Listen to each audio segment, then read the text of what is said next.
Hello guys! Good evening. So for today's video guys, tuturuan ko kayo kung paano nyo i-check yung account nyo kung wala bang nagla-login na iba doon. So ganito lang yung gagawin nyo guys. Please subscribe my YouTube channel at saka tapusin yung video nito. So una guys, open natin yung Facebook natin. Then punta tayo dito sa tatlong lines sa ating profile. Then hanapin natin dito yung settings and privacy. And then, punta tayo sa settings.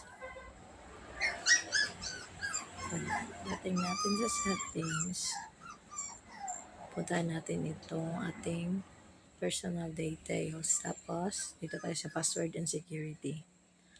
Dito sa password and security, scroll up lang. Tapos, nakikita nyo itong where you're login. So, i-click nyo yan.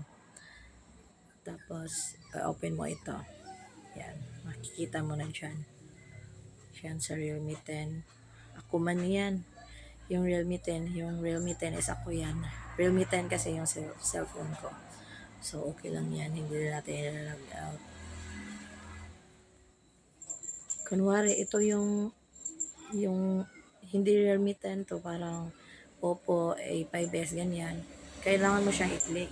Pag-click mo ng ganyan, may nakalagay log out. Kailangan mo i-click yung log out para hindi na nila ma-hack yung account mo. So, yan lang guys. Thank you so much for watching.